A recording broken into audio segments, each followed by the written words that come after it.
This is Maureen Kafkas, the Brain BS coach, here to tell you about the episode today. So in this episode, I'm going to talk about my persistent motor neuron twitch in my face, my whole take on how I've been dealing with it up until now, and how Zoom sort of made me face it head on. Sort of, not really. But I am finally doing that today, and I'm talking about it, and I'm going to encourage you in this episode to talk about the things that you don't like about yourself and embrace them, because it's all a part of who you are. So here you go. Episode number 138 of the Brain BS podcast. I'm calling it Embracing My Twitch. Do you want more out of your life, but not exactly sure what that might be? Are you longing for something, but can't quite put your finger on what it is? That is the universe speaking to you, and it is time to listen up. I'm your host, Maureen Kafkas, the Brain BS coach. I created the Brain BS podcast to help people define what success means to them and show them how to get it. I help you to let go of fear and doubt and prepare your nervous system for success. I show you how to understand your own energy and to trust yourself to make all the decisions.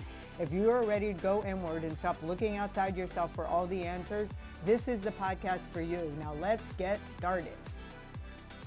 Hello and welcome back to the Brain BS podcast. So I'm here today deciding what I want to do my episode on, and I've been coming up with different ideas. I do want to do another one on human design, but I'm not exactly sure what I want to do yet. And I want to do another one on universal law for sure. And I might even do a couple episodes this week and just keep them a little bit on the shorter side. But this episode, I decided to focus on my persistent motor neuron twitch that's in my face that I've talked about before on the podcast episode, and I've mentioned it before in a blog, but I'm just going to bust it wide open and I'm going to explain to you why. I'm reading the book, The Art of Holding Space by Heather Plett, and I read this quote from Marianne Williamson in her book this morning, and I posted on it in social media. It says, your character defects are not where you're bad, but where you're wounded. But no matter who or what causes the wound, it's yours now, and you're responsible for it. So this was in the chapter about shadow work. And shadows really, like she says, are not bad things about us, but they're the things that we think are bad. They're the things that we think we have to hide from other people so they can't see it. But here's the crazy thing about my motor neuron twitch. I'm not really hiding it. I can't. It's in my face. So what it is, and I looked this up because at first I thought it was just anxiety or something when I was younger and being terrified of my father. But I've come to realize that it's a real thing. And it's like this, for lack of a better way to explain it, it's like excessive energy in my face. And I can't stop it from happening. I can control it sometimes for short periods of time, but the more stressed out or anxious I am, the less I can control it. So what it looks like is my nostrils flare, my eyes roll back, they open, my nose twitches, and sometimes it can be, quite a bit, and then other times it's like almost, but rarely do I feel at peace in my face. Rarely do I just have a resting face. There's always something moving on it or some sort of energy, and it's always in the eyes and the nose area. So I was able to my whole life, because people are like trying to be polite, right? Which is kind of like bullshit, and what I'm really trying to get away from, because I want authentic relationships and I want to talk about things that are uncomfortable. And my persistent motor neuron twitch is uncomfortable. But the reason why I'm really sharing it today is because I'm trying to figure out, how do you address this stuff if you don't have a coach? Because a lot of you might not want to spend money on a coach. Now, a coach is definitely the surest, quickest way to uncover your blind spots and your shadows and help you bring them to light and provide a safe space for you to explore them and embrace them and integrate them into your life so that they're not a problem anymore. But again, there's still going to be some of you that don't want to do that. So I thought, what is the best way to show people how to deal with their shadows if they don't want to spend money on coaching? And guess what? It's talking about it. Shame can't live in the light of day. That's what Brene Brown says. And a shadow can't be a shadow if it's out in the light. So if I keep hiding in my mind that I have this motor neuron twitch issue, well, first of all, it's just bullshit because it's not true because it's there.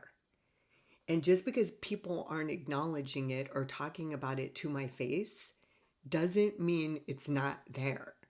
But that's kind of the brain BS that I had going on. Well, nobody's talking about it, so it must not be there. And then, like, COVID hit and Zoom, and I get certified to be a life coach, and I see my face all the time now. And I do videos, and I'm building a course right now. I'm about to do another course after that, and there's videos throughout the whole thing. So I'm like, okay, it's time. It is time to talk about my persistent motor neuron twitch. It's time to embrace it. It's time to quit denying that it's there. It's just like it's a nothing. It doesn't even mean anything when I start talking about it. Like I already feel better about it just from putting this out there and not trying to make it something that has to be hidden in a cave. So if there's something that you're doing, like, we want to deny, like, when we get really angry. We want to deny the control freak in all of us. We want to deny the obsessive compulsive component. We want to deny the person who loves red wine, like I do, and wants to have that extra glass or two, which really isn't helpful for the next day.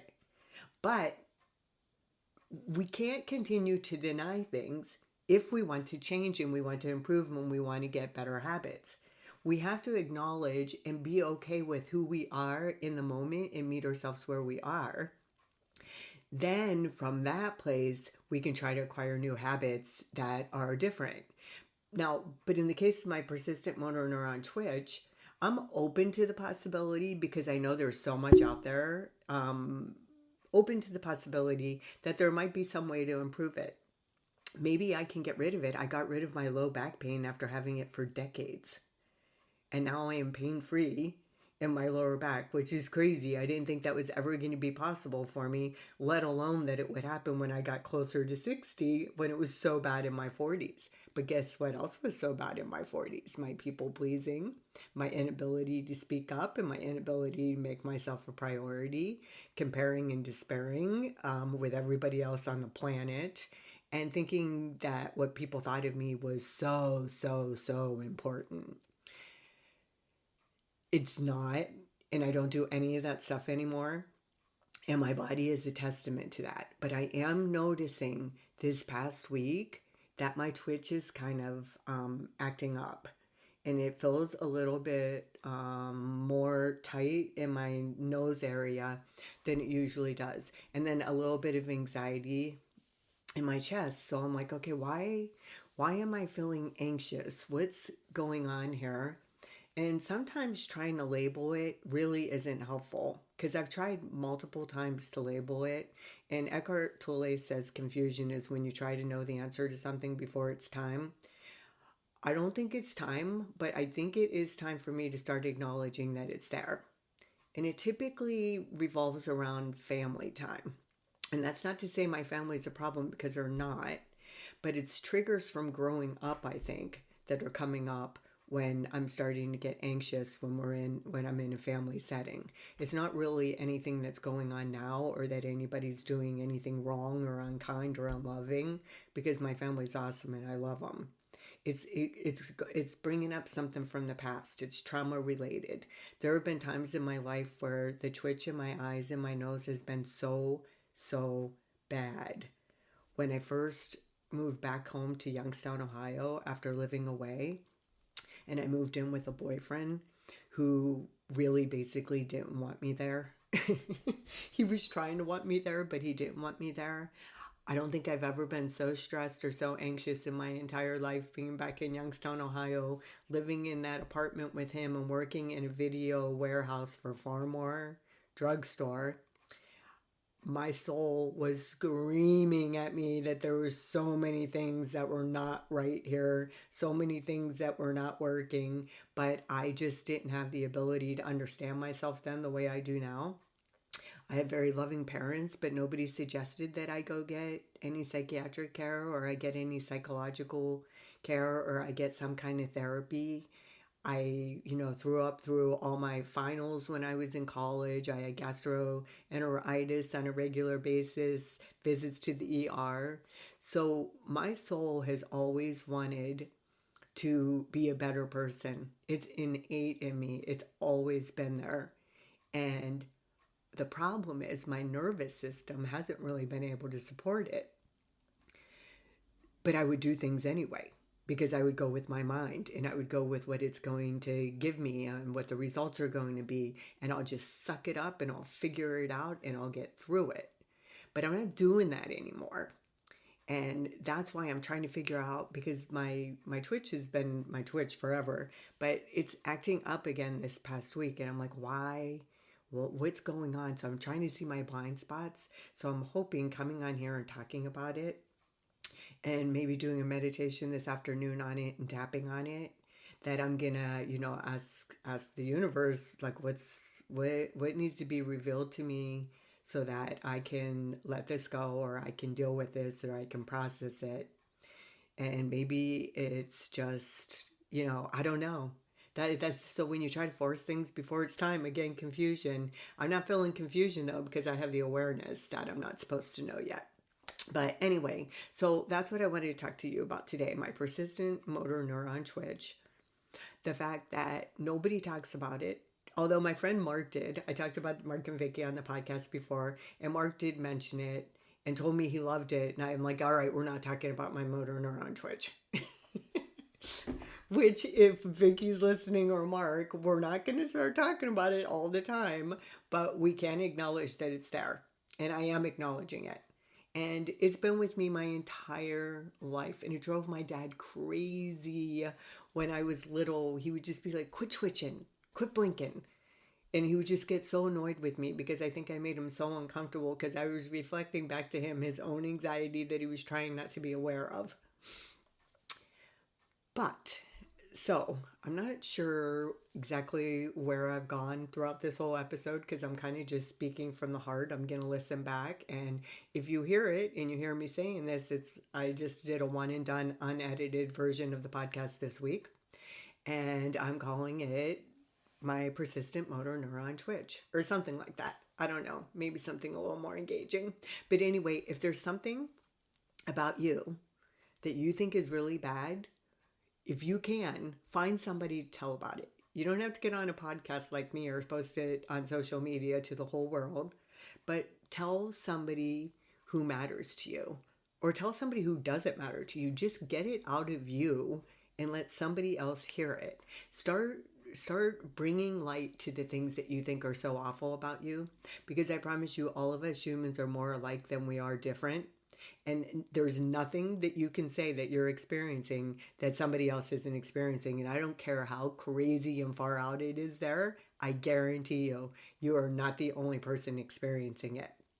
Bring this stuff to light. Let's start talking about it. Let's get it out there. Let's embrace the good, the bad, and the ugly. Meet ourselves where we are. And then have some peace of mind and joy in our lives, because we can just calm the hell down and quit trying to hide ourselves and things we don't like about ourselves to other people.